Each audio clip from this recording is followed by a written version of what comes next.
Eto na yung inaabangan ng mga naka F-series mga kabisyo na unit. Unit nila Boss Erald at ni Madam Aiza. Ayan sila bossing. Ayan.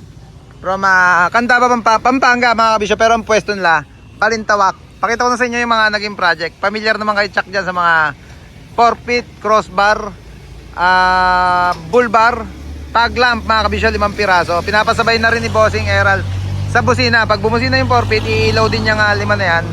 Pati itong LED bar natin sa ilalim ng bumper nila. Plate frame meron na rin. Tala or starlight.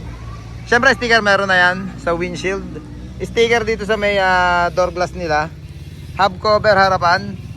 Sa likod naman yung spinner naman. Yung pinalagay nila. Yan, ikutin natin yung body nila. Yung unit, gawa nung dumating dito mga kabisyo. Naka-set up na rin yung unit niya. Yung aluminum siding sa atin binili yan. 80 cm yung taas niya. Naka-center post. Yung mic press na lang bossing. Ipapa natin kay Andy. Palagyan din daw ng mic press para pwede silang magsalita sa loob gamit yung mic ng kung may kakausapin sila sa labas mga kabisyo. Lalo na pag-aatras, hindi marinig ng helper pag may sasabihin sila. Ganda rin ng naging design. Kagabi wala lang tayong ngayon kasi wala tayong sample na dito nangyari na ng Howo. Kagabi kasi nag-pull out tayo, dalawa, kung napanood nyo yung video natin. Parang 3 yata. May pull out pa tayong kulay blue.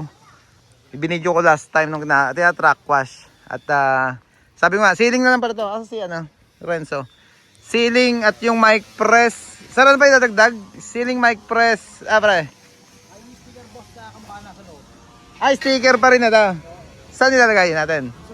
Sa back door naman. Doon sa cabin, tawag dito, backseat. Dito, ayan, papadagdag pa daw sila yung sticker. Yan, inalis muna yung ceiling at inupholstery para bumagay dun sa linis nung seat cover nila. Linis kasi bagong upholstery din yung seat cover. Kung meron din kayong F-series mga kabisyo, pwede natin iporma yan dito sa Baluarte. Tawag lang kayo sa number na naka-plus sa screen natin para sa schedule and inquiry. Ganda rin na naging forma nitong F-series nila Bossing Erald at ni Madam Aiza. Yeah boy.